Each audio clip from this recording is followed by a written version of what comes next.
What's going on, everyone? Welcome to iHeart Sports. It's Wake Up in Baseball. We're here early morning for some baseball review of the season. Alex Hart here, iHeart Sports. And this is just going to be a quick rundown of the games from yesterday, opening day, April 1st. Rapid fire, trying to hit every game and try and put in a quick 10-minute video. This is going to be something I do every day.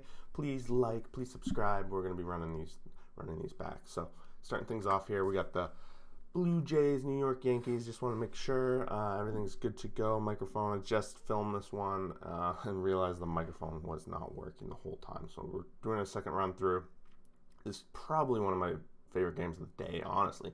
Jays had an out in the ninth inning, then they got someone out right at home, sent it extras. They walk off in extras. It's really a defensive pitching duel.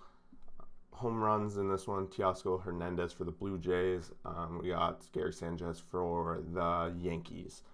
Ryu went 5 innings, solid performance, 2 earned runs. I think that he wants that home run back for sure. Garrett Cole, 8 strikeouts, 2 earned runs, 5 innings.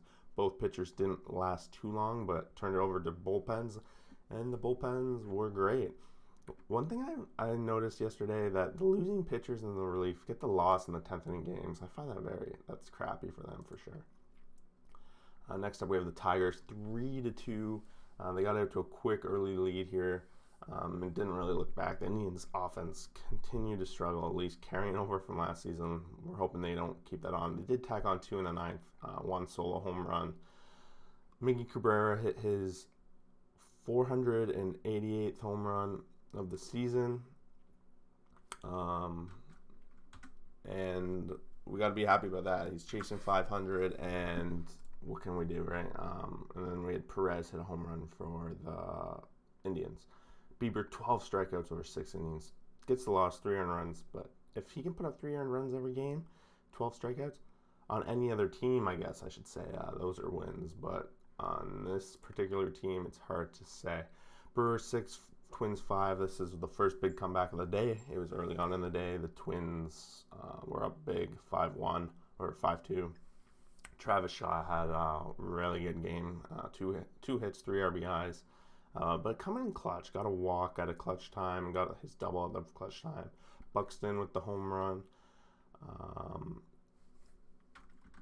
And then we also got, that was it. Milwaukee didn't have a home run, but Maeda 5 Ks over 4 innings, and Woodruff also only went 4 innings. So this was another one of those bullpen situations where they're coming in early and they're getting the job done for their team if they can. This is the biggest surprise of the day. Pirates 5, Cubs 3.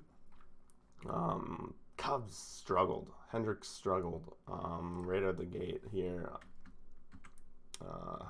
Where is he here? 3 innings he lasted and 3 earned runs. Cubs had runners in scoring positions for like the first 7 innings or something crazy.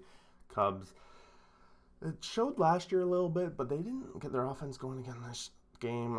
It's the Pirates, so they really need to bounce back off this one and pull up the win. Otherwise, those Cubs are not going to be doing well in the power ranking system here. We have Phillies 3, Braves 2. Got out to a quick early lead, these Phillies, but the Braves tied it up in the 7th.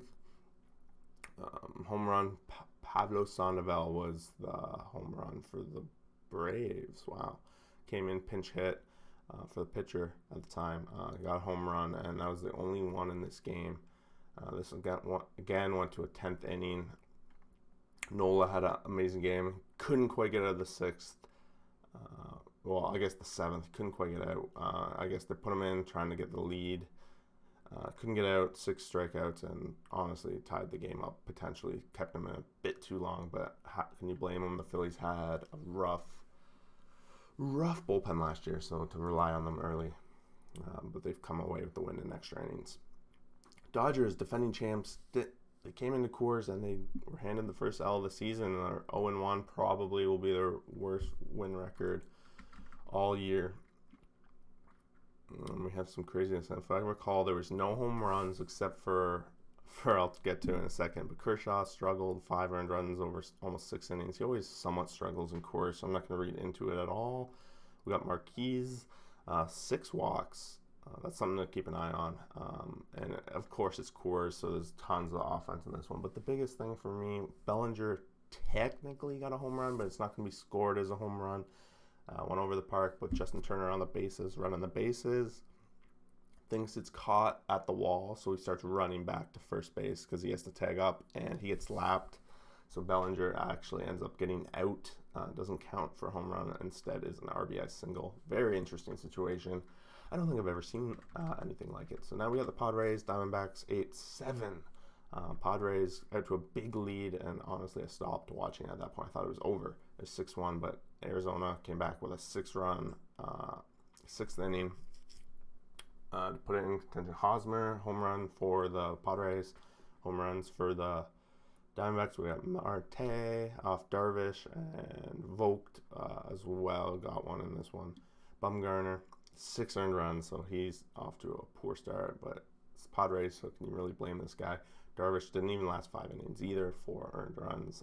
So Darvish, not a great start to the season, but we'll look for him to bounce back. It's always tough pitching for your first new team on the first day, right? So next up, we got Cardinals, Reds. This one was over before it even started. It felt like 6-1 after the first inning.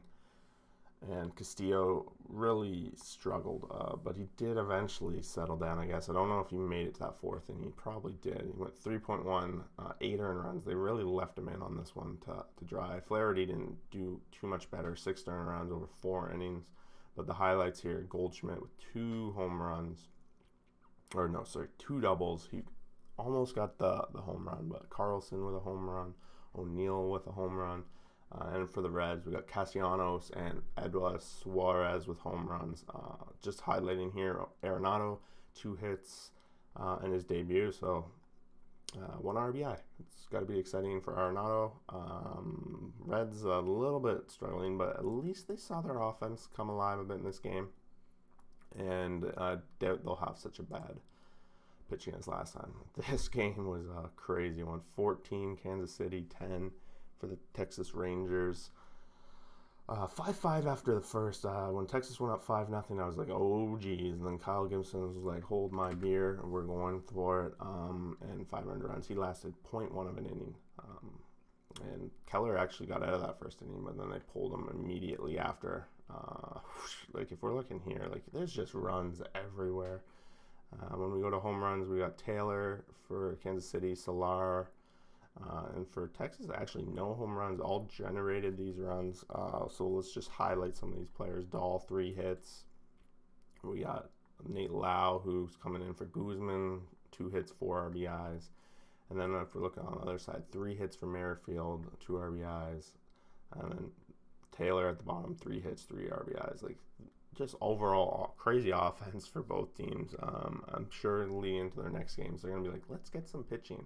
But speaking of pitching, let's go to this Tampa Bay Marlins game. We go from a 14-10 to a 1-0 game here, and it was in a solo home run by Austin Matthews in the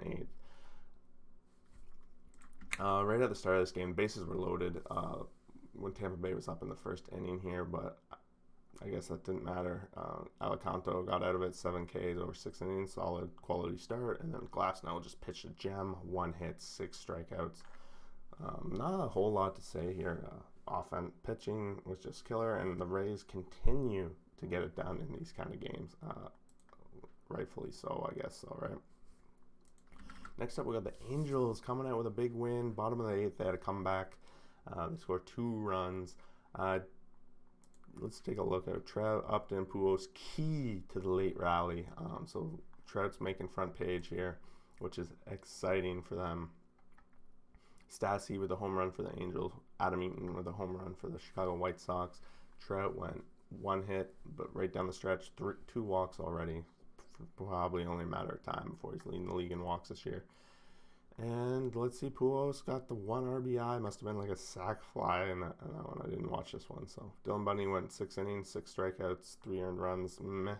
Giolito, 8 Ks, so that's a big one. 2 earned runs. I think left the game with a lead. So what can you say? That's all you're really asking for from your starting pitchers. But the Angels come out. They're getting the wins. They can win these close games, which normal cases in the past they would lose. There's that. Ohtani, 0 hits. That's one guy we're going to keep an eye out for this season. Houston Astros come out swinging 8-1. They're trying to set their stamp early on this one, and can you blame them? A lot of these runs scored, and it was very close until the end here. 5 runs in the last 2 innings. But the A's can get really their offense going. We got 1, 2, 3, 4, 5, 6 guys without a hit. First game of the season, so we're not going to read too much into it. Alvarez, 3 hits for the Astros. That's almost half their hits. Home runs, we got Brantley got a home run and Bregman, so 2 home run balls, long balls, and we have none for Oakland. Greinke got the start after, not controversy, but after saying he doesn't give a shit about it. 4 strikeouts, 3 hits, good start for him. And Bassett on the other side only went 5 innings, 3 strikeouts, 4 hits, 3 earned runs, but he's going to get the L because they're down when he leaves. And that leaves us with the last game of the night. We got the Mariners 8, Giants 7. I'm not going to lie, I turned this off. I thought the Giants were well ahead. They were actually my pick for the lock of the day, which when I woke up this morning, I didn't even see that the score changed last night. I woke up this morning, saw the score, I was in shock. 6-run, 8 inning for the Seattle Mariners. We'll see, like if we're looking at the wrap score, Seattle's comeback capped by a walk-off walk. So I guess in the extra innings, they get a walk. Just crazy. Longoria home run, Posey home run, Slater home run. So there's 3, and then Dickerson home run. So 4 home runs for the Giants, but that's quickly set to the side when they blow this lead. No one's talking about that anymore, except I guess me. But then we look at on the other side, no multi-hit games for them. So it's really just that big 8th inning that put Seattle over the top, and then they got a walk off. But Gausman almost went 7 innings, I guess. Let's see what. And let's see, 7. No, he wasn't even the reason. He almost went 7 innings, 6 Ks, 2 hits. Big game for him. Marco Gonzalez on the other side, 5 earned runs. Not a good game.